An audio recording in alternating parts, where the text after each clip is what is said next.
Not sure I deserve that, but I definitely appreciate it. Welcome.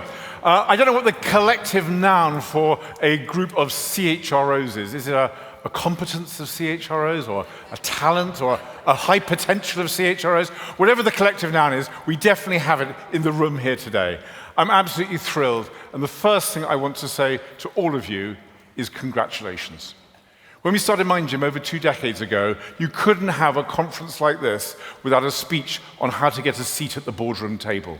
What do we need to do to be taken seriously in HR? Now no one talks about it.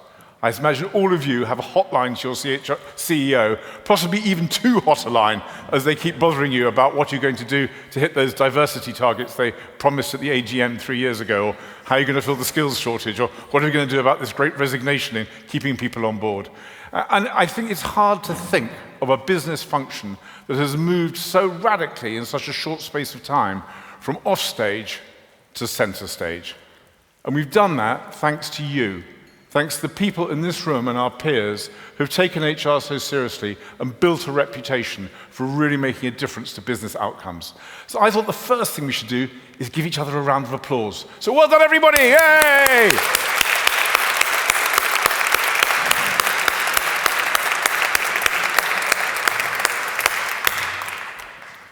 But before we get too smug, there's an and yet. And yet, what is the impact that we have had from gaining this access, gaining these budgets, gaining this authority? Productivity in most Western nations is fairly flat. We seem to be complaining as much about the quality of our middle managers as we did 20 years ago. Yes, we've got more women on boards, but not so many of them on the exec teams. And well-being seems to be at a worse crisis than it has been since the Victorian age. So what would happen if we were presented data that challenged our assumptions and suggested that much of what we've done hasn't had quite as much impact as we'd hoped? I'm going to introduce you now to take you back to the middle of the 19th century. We're going to in Austria, and it's a time where many women die in childbirth. And there's a particular illness that exists at the time called childbed fever.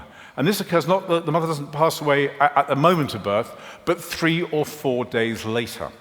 I'm going to introduce you now to, I'm hoping he's going to come on stage. Here we are, Ignaz Semmelweis. Anyone ever heard of him? Fantastic. He is the unusual role of leading 2 hospitals in Vienna. One has an incident of the childbed fever of 2 to 3%, which is the national average, and the other has an effect of 25%. In fact, it's so dangerous going in there that mothers try and give birth in the street rather than going into the hospital. Now, at the time, the view is that illness comes from within. It's part of your biology, or even some people thought your morality. And yet Ignaz Semmelweis was not so sure. So he ran a series of experiments, most of which completely failed, until he spotted something. The thing was that in the first hospital, the maternity ward was run by nurses, and they spent 100% of their time there. In the second hospital, the maternity ward was run by medical students. And that in itself wasn't significant, except for the fact that medical students also worked in the mortuary. And they would cut up cadavers and then rush to the maternity ward to give birth without washing their hands. So to no one's surprise, so he then insisted that everyone should wash their hands. And to no one's surprise in this room, but everyone's surprise in Vienna, the childbed births fell to 2 to 3% in the second hospital. Now, at that moment, you're thinking, well, that kind of makes sense. Robust data, thorough analysis, a compelling control trial, making a big impact on something that matters, saving lives, and didn't cost a pfennig. So you think that would roll on from there. But what gets interesting about the story is what happens next. Next, the medical profession are up in arms. They are outraged, they mock him, they humiliate him. They say, how dare you suggest that doctors are responsible for the deaths of their patients? That is absolutely unacceptable. As one Philadelphia physician said, doctors are gentlemen and gentlemen have clean hands. Interesting, the cause and effect there. And so what happened next to him, he was chucked out of the medical profession. He lost his jobs running both those hospitals. But he was so committed that he would actually go into the streets and talk to mothers coming into the second hospital and say, please, please make sure that your doctor washes his hands before he operates on you or works with you. And of course, the medical profession thought this was even worse. It was proof the man was mad. And he was locked up in a lunatic asylum and then sadly died about 3 months later almost certainly from a doctor who hadn't washed their hands, who'd passed on the disease. It was 20 years later that Louis Pasteur made basically the same finding, and it became accepted. And of course, millions of people died as a result of that.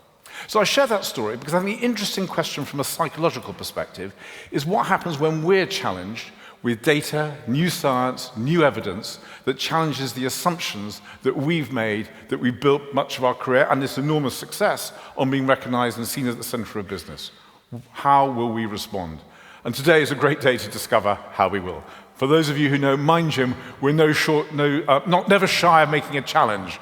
We launched with the idea that you could learn in 90 minutes what normally takes a day. We then got the BBC to do a controlled study on that, found on 4 out of 5 measures indeed you could, and you save 4/5 of someone's day. Since then, we published a number of reports.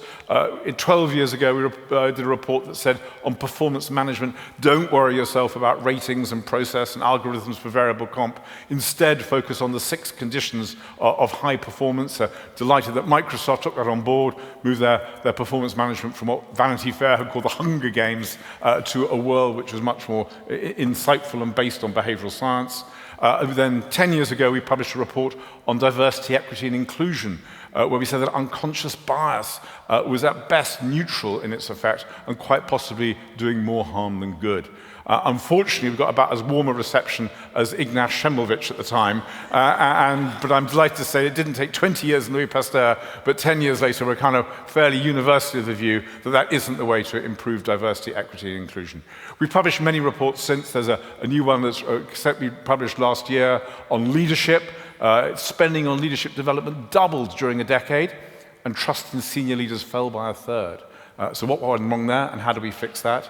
In a few weeks' time, we're going to be sending you a consultation edition of our new research paper on well-working, which is all about where do we spend our investment as businesses if we really want to change employee well-being. And you won't be terribly surprised to hear it's not necessarily on meditation apps and free gym memberships. So there's more on that coming up today. But most exciting of all, I'm delighted to share and publish our new research report today, called Precision Coaching, Better, Faster, Always, Whatever Your Goal. What we've done is the largest review of coaching, which is a tool I imagine all of you use and adopt, whether it's external coaches or getting your team to be coaches, and saying what impact does it have, and what can we learn from that. And the basic result is very clear. Coaching can transform, and it can also diminish. The results are people actually worse off after coaching. The real problem is we don't know which until it's too late. And in this report, we share what we can do in order to make sure that it's guaranteed to improve performance every time. So we're very excited about that. But we are the least of the challengers coming today. As befits this venue, we have a star cast that I promise you absolutely no divas. And there's no greater proof of that than our first guest, who I'll introduce in just a moment, the CEO of GSK. But before I do that, I want to talk you through who else is coming today and the choices that you are going to need to make. I suspect some of you are going to wish you had an identical twin because the choices available are all so irresistible, you're going to want to go to everything. After we hear from Emma, we got 4 different breakout sessions. One on leadership. How do we make tomorrow's leaders better than today's? We've got 5 fantastic CHROs, all from businesses who've had their troubles, all from businesses who are now on the up, so we can learn from their CHROs. We've got Kate from Kingfisher, Ranjay from Reckitt's, Ronan from Shell, Michael from Deutsche Bank, and Amanda from Sage. So that'll be a riveting panel. We all want to go to that until we discover what the other choices are. The next panel, productivity. Which is more important for productivity? Is it psychology or is it technology? We have a tremendous list of speakers here, most of whom have just published a recent book. We've got Tracy, who's published The Social Brain on the power of belonging and connection to drive productivity. That's just come out. Fantastic book. We've got Alex, who's written the book on the 4-day week, the definitive evaluation on whether we really can achieve the same amount in less time.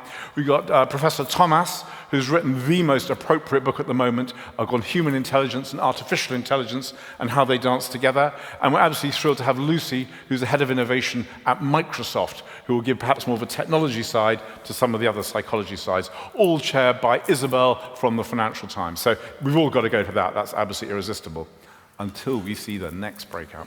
And that is about well working. So if you're interested in well-being, this is one you definitely don't want to miss. It's Professor Tessa West, who's on our academic board, who's flown over from New York to share new data and insights on what we can do to direct our investments on well-being to actually have a positive impact on reducing ill-being, increasing well-being, and getting a good return on our time. So you definitely want to go and see that with our also home team from Roy there. And then finally, for those of you who are not able to make a choice, you definitely have to go to this one. For all of those who think that you don't know how to change culture, or that culture can't be changed, or it's all a bit of a jelly that you can't really get hold of, we have an amazing case study from the team at City. James and Jenny will share the story. They're 3 years through a culture change program, 250,000 people in more countries than you can name and will ever have visited, and actually delivering significant, measurable impact on culture. And that's a fantastic case study. Now, you may say, why did I say you needed to be an identical twin when there are 4? Surely you needed to be identical quadruplets. But the great news is that 3 of those breakouts are running again afterwards. The ones on productivity, City's case study, and well-being are running immediately again after the break. The one that isn't is the one on leadership, because that's being replaced on a new one on coaching. This is a chance to understand precision coaching and actually experience it, with Dr. Janet, our Chief Behavioral Science Officer, and Doug, who heads up our coaching network. So get a bit of coaching, find out what it's like, understand why precision coaching is the future of one-to-one coaching. Then we're back in here for a thrilling session by Dr. Seb, who's my co-founder of Mind Gym, and undeniably the most patient man in the world. You'll discover more about the future with him and Dr. Janet, about how we as HR can shape the future of business and make sure our companies and our workforces are ready for tomorrow. After lunch, I'm absolutely thrilled, fresh from yesterday's conference, the president of the British Chamber of Commerce. Yesterday, she had some people you may have heard of, Jeremy Hunt, Keir Starmer, I know some non-entities. And now she's absolutely thrilled to be here today with all of you at this glamorous gathering. We have Martha Lane Fox in conversation with Geeta Guru Murthy on what makes a company good. Is ESG nonsense or reality? What's greenwashing? All the substantial issues about how we stand and what we are as an organization. After that, I'm afraid it's back to the identical twins, 2 impossible to choose from breakouts. The first is Trevor Phillips and Matthew Saeed discussing is woke broke? Have we reached a plateau on diversity and inclusion? Do we need to rethink the way we do it? And if you want to hear from these wise people, that's one source. The other is to hear from great new innovators. We've got 4 fantastic businesses, each of whom have got clients, they've got revenue, but you probably haven't heard with them, and you're unlikely to have worked with them. We've got Multiverse on apprenticeships. With You, With Me uses AI to identify people who are worth training in digital skills, so you can fill the digital skills gap with people you've already got in your organization in large part by identifying who's right for that. We've got Vault, a brilliant new approach that's being adopted by, I know, a couple of you in this room in order to get upward feedback on transgressions and ethical issues without necessarily mushrooming into a massive consequence, ways of handling that more sensitively. And of course, we've got enterprise alumni. How do you use all those people who left for the Great Resignation to bring them back in, either as boomerang employees or as customers? So that's going to be a fantastic session. Definitely want to go to that. Then we've got the enigmatic, I can't remember what we called it, add a string to your leadership bow, otherwise known as orchestral maneuvers in the light. Totally cryptic, no idea what that means. You're going to properly love it. It's probably the only thing you're going to remember the whole of today, for nothing else. So you definitely want to stay for that. And then we've got Simon Sinek. We're asking Simon all your questions you ever wanted to ask live with Simon. What does he think about the issues that matter to you? We'll then have a brief conclusion, and then on this beautiful and sunshine day, we are going to go for a drink, which I suspect we will need at that stage in the proceedings out on the terrace. So hopefully that gives you a sense of the whirlwind tour. Please hurt your thumbs by posting like crazy on LinkedIn, Twitter, and any other social platform you choose to mention.